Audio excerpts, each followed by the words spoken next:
John once said that New Yorkers are such chauvinists that they believe that anyone living anywhere else must somehow, in a sense, be kidding.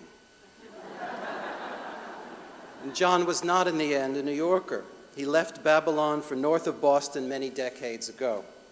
But anyone associated with the magazine has to admit that John was the New Yorker. He was the magazine. He enlarged it, he graced it, he gave it intellectual ambition and a particularly shimmery American tone. He gave it a horizon just out of sight.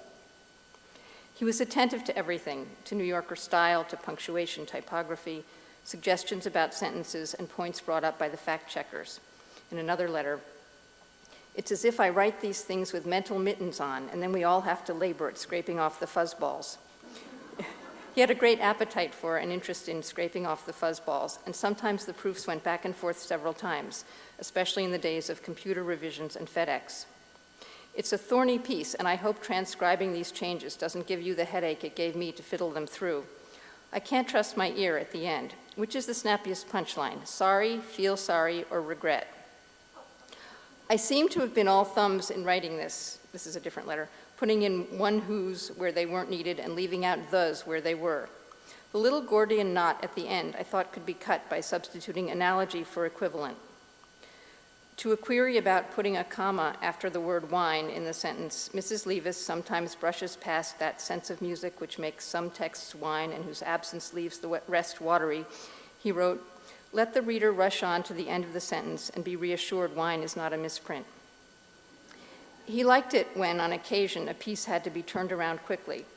What fun, this sudden shuttle of proofs back and forth, as though I live in the real world after all.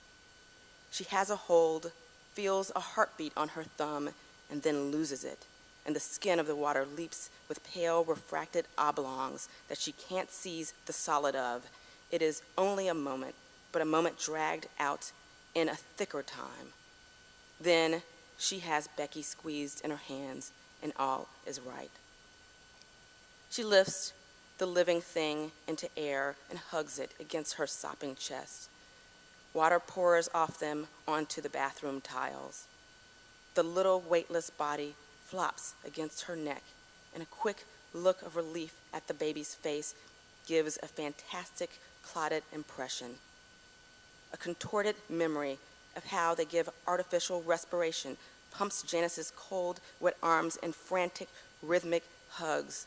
Under her clutched lids, great scarlet prayers arise, wordless, monotonous, and she seems to be clasping the knees of a vast third person whose name, Father, Father, beats against her head like physical blows.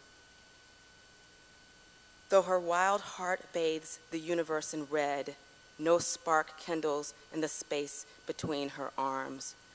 For all her pouring prayers, she doesn't feel the faintest tremor of an answer in the darkness against her.